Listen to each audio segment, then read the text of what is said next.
Bonjour! Si tu regardes nos vidéos, tu aimes certainement les belles histoires. Mais les meilleures histoires sont celles basées sur des événements réels. Aujourd'hui, on va te parler du sort d'un des plus grands boxeurs de notre temps, que des cinéastes ont transformé en un biopic spectaculaire. L'histoire commence avec Iron Mike, assis seul sur un quai. On y reviendra plus tard, mais pour l'instant on va revenir sur son enfance. Quand il était gosse, Tyson traînait avec les Bad Boys. Il l'encourageait à faire des agressions à main armée et à voler. L'ambiance à la maison n'était pas non plus super joyeuse. Les enfants voyaient à peine leur mère, et le seul refuge que Mike avait, c'était une cage avec ses pigeons bien aimés. Le garçon est envoyé dans une école spéciale pour jeunes délinquants dans l'état de New York. Quelques années passent. Teddy Atlas, un jeune entraîneur, demande au légendaire Cus D'Amato, son mentor, de regarder un boxeur se battre au Catskill City Club. Il avertit l'entraîneur âgé que le combattant est un adolescent troublé. Il a déjà été arrêté plus de 40 fois. Dans la salle d'entraînement, Cus observe le jeune Tyson se battre contre un boxeur expérimenté. Il est impressionné par la force de l'athlète, même si le garçon n'a absolument aucun style. Cus décide d'ignorer le passé compliqué du jeune homme et de le prendre sous sa tutelle. Mike commence à vivre dans la maison avec Cus et Camille, sa conjointe. Tous les jours, le gamin se réveille avant l'aube, fait du jogging, puis part s'entraîner au club de boxe. Le soir, son mentor l'emmène voir des boxeurs célèbres comme Rocky Marciano et Joe Louis, et il lui donne toutes les connaissances et les techniques qui s'accumulent au fil des années. Quelques mois passent comme ça. Puis Mike apprend une nouvelle choquante, sa mère est décédée. Tyson se rend dans sa ville natale de Brooklyn pour les funérailles, mais il n'y reste pas longtemps. Il retourne à Catskill où il déplace ses pigeons et il continue à s'entraîner sous la supervision stricte de Cus. Il prépare le garçon à devenir champion et à remporter les premiers Jeux Olympiques juniors de sa vie. Et pour sa bonne chance, il lui offre un pendentif qui lui a été donné par Mohamed Ali lui-même. 1982. Le jour de la compétition est arrivé. Dans le vestiaire, avant le combat, Mike a une crise de panique. Il est sûr qu'il va perdre au premier tour, mais l'entraîneur Teddy lui rappelle de transformer sa peur, d'en faire son arme, et qu'il n'y a personne comme lui aux Jeux Olympiques. C'est ce qu'il fallait à Tyson, et le Dynamite Kid entre dans le ring sans plus hésiter. Teddy appelle tout de suite Cus et lui dit que Mike a réussi à assommer son adversaire en un temps record de 8 secondes. Quand le boxeur arrive chez lui avec une médaille olympique, son mentor lui demande inopinément de devenir le fils adoptif de lui et Camille. Mike accepte sans hésiter et il n'arrive pas à en croire sa chance. Bientôt, Cus présente son fils nouvellement adopté à deux managers, Bill Clayton et Jimmy Jacobs. Le vieil homme promet qu'ils deviendront les meilleurs amis du boxeur et qu'ils le garderont loin des ennuis. Sauf que Tyson les cherche tellement ces ennuis qu'il n'arrive pas toujours à l'en empêcher. Par exemple, un jour, il sort pour faire le tour de la ville la nuit avec un ami du quartier. Le boxeur lui parle de ses succès, tout enthousiaste, mais son ami s'en moque. Il est convaincu que les managers blancs veulent juste arnaquer Tyson et que toutes leurs promesses ne serviront à rien. Mike sort de la voiture, court après quelques filles et quand elles disparaissent au coin de la rue, il court dans un petit magasin et provoque un vrai chaos. Le lendemain, Mike ne se présente pas à l'entraînement. Teddy réprimande Cus. Il lui dit que Tyson a de sérieux problèmes de discipline et il exige qu'il ne se fasse pas traiter différemment de tout autre sportif. Sauf que Cus est convaincu qu'il sait mieux former un vrai champion et il n'écoute pas les conseils de Teddy. Mais c'est là qu'une nouvelle finit par irriter le jeune entraîneur. Mike a essayé de séduire sa petite sœur. Il attend Tyson devant sa maison et lui interdit de s'approcher de sa famille. Mike rit et dit que les menaces ne lui feront pas peur. Puis Teddy tire un coup dans un arbre près de l'oreille de Tyson. Cus entend parler de ça et le lendemain matin, Teddy se fait virer. Sous la direction de son nouvel entraîneur, Kevin Rooney, Mike gagne combat après combat. Les journalistes veulent l'interviewer après chaque victoire et les journaux suivent de près son succès.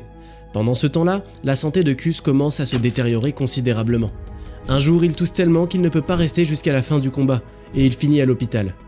Mike arrive à la clinique juste après le combat et il voit son père adoptif mourir.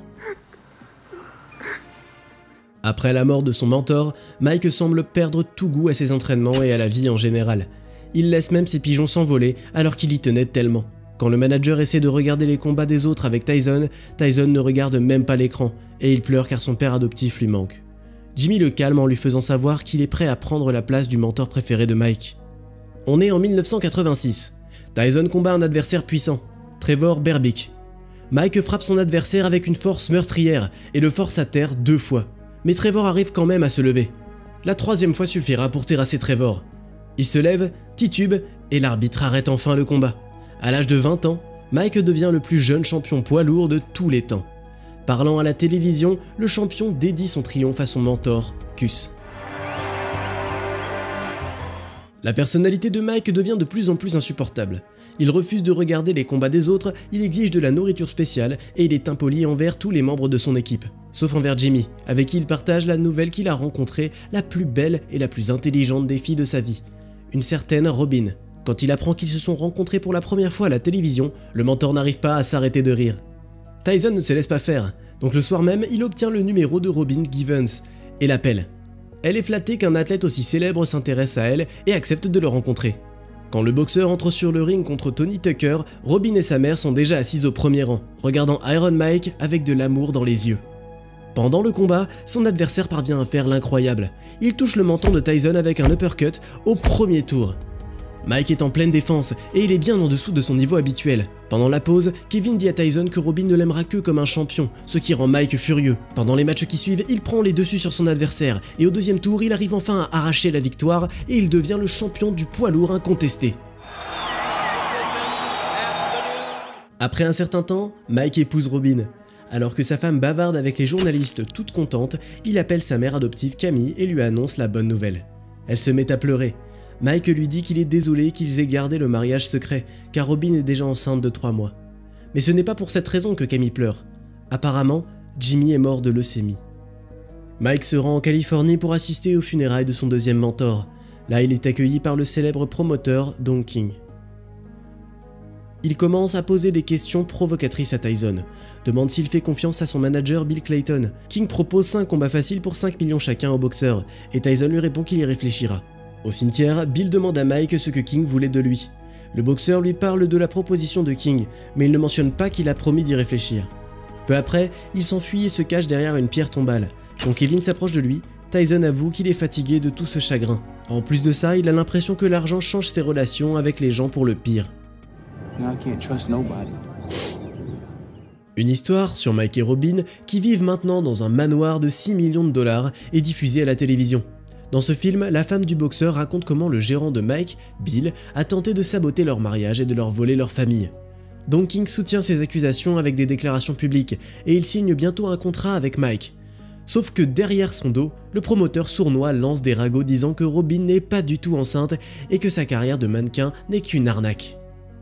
Un combat important approche, Tyson contre Spinks. Pour une raison quelconque, Mike prend son temps pour se préparer et il n'a pas été à la salle de sport depuis des semaines. Un jour, il vient au club, fait un combat à contre-cœur, puis quitte rapidement le ring. King se met à crier sur le boxeur, l'accusant d'être complètement impréparé au combat. Là, l'ami de Tyson demande à l'entraîneur d'être plus compréhensif, parce que Robin vient de faire une fausse couche. Mais Kevin dit juste à haute voix que la grossesse de Mademoiselle Tyson était fausse et que tout le monde le savait. Mike est furieux et retourne dans le ring sans rien dire. Il invite les athlètes locaux à se battre, leur proposant de l'assommer en 10 secondes. Quand il n'y arrive pas, le boxeur les bat quasiment à mort, un par un. 1988. Tyson entre dans le ring contre le boxeur technique Spinks, qui a de bonnes chances de gagner contre le champion encore invaincu. Avant le combat, Robin remet des documents à King, et quelques minutes plus tard, ils sont remis à Bill. En les lisant, le directeur apprend qu'il est renvoyé. Le combat commence, et Tyson lance immédiatement une attaque puissante. Son adversaire s'accroche pendant un certain temps, mais il perd peu à peu de la coordination. Spinks tombe à genoux, parvient à se lever, mais tombe bientôt sur le dos et reste là, assommé. Mike et Robin sont interviewés par une grande chaîne de télé à leur domicile. Au début, tout va bien, jusqu'à ce que le journaliste demande à Mademoiselle Tyson comment sa vie a changé depuis le succès de Tyson. D'un coup, elle commence à dire que toute sa vie est un enfer à cause de la psychose maniaque dépressive de son mari. Elle l'aime soi-disant pour son côté doux, mais qu'elle ne peut pas imaginer leur avenir ensemble si Mike ne se fait pas aider par un psychologue. Quelques heures plus tard, les flics arrivent au manoir de Tyson et ils l'entendent crier depuis la rue. Robin s'enfuit de la maison avec sa mère et elle se plaint que les policiers ont pris trop de temps. Elle dit que Mike aurait pu les tuer. Le boxeur lui-même apparaît sur le pas de la porte, insultant sa femme, sa belle-mère et les policiers, puis monte dans sa voiture et s'en va. À la télévision, Robin déclare que son mari a menacé de la tuer, qu'il l'a battue, qu'il n'arrête pas de boire et qu'elle n'avait pas plus d'autre choix que de demander le divorce. Tyson regarde tout ça dans le bureau de King pendant qu'il prend des dispositions pour son prochain combat avec Buster Douglas. D'après la conversation, on comprend que Kevin a été viré par le promoteur. 1990. Tyson arrive à Tokyo pour se battre. Les mises sont à 40 contre 1 et tout le monde est sûr qu'Iron Mike gagnera. La veille du combat, le boxeur boit et s'amuse avec une inconnue dans une chambre d'hôtel. Dès le début du combat, on voit qu'il ne va pas bien. Le boxeur n'arrête pas de se prendre des coups, il rate les siens, et il fait des erreurs. À la fin du 8e round, Tyson arrive quand même à mettre à terre Douglas. Mais Douglas arrive malgré tout à se relever. King est outré et il crie que l'arbitre a commencé à compter trop tard et que l'adversaire de Mike était à terre pendant au moins 15 secondes. Tyson a un œil gonflé et la trousse des premiers soins ne contient même pas de médicaments ou de premiers soins. L'équipe n'a tout simplement jamais envisagé la possibilité qu'il puisse en avoir besoin. Mike rate de plus en plus de coups à chaque manche et au début de la 10e, il tient à peine debout. Il essaie d'attaquer, mais il se fait frapper au visage, perd la coordination et tombe. Il ne se lève pas à temps. Après sa défaite, Mike retourne brièvement à Catskill pour voir Camille et visiter le club de boxe local. Après ça, il part à Indianapolis pour le concours de beauté de Miss Black America. L'apparition du célèbre boxeur provoque une sensation parmi les participants du spectacle. Elle l'invite sur scène et Mike rencontre l'une des mannequins, Desiree Washington. Le soir, le boxeur appelle l'appartement de la femme pour l'inviter à une fête.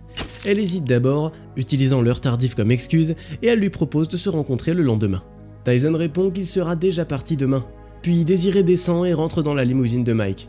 Ils s'embrassent et il mentionne qu'il devra s'arrêter à l'hôtel pour aller chercher son garde du corps. Quand Tyson et Desiree arrivent à l'hôtel, le boxeur l'emmène dans sa chambre.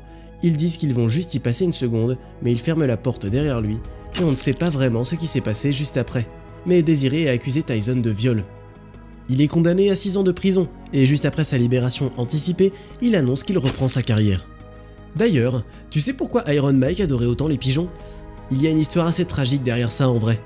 Dis-moi ce que t'en penses dans les commentaires et on verra ceux qui s'y connaissent vraiment. Et n'oublie pas de liker la vidéo et de t'abonner à la chaîne pour que tu aies toujours quelque chose à regarder avec ton popcorn.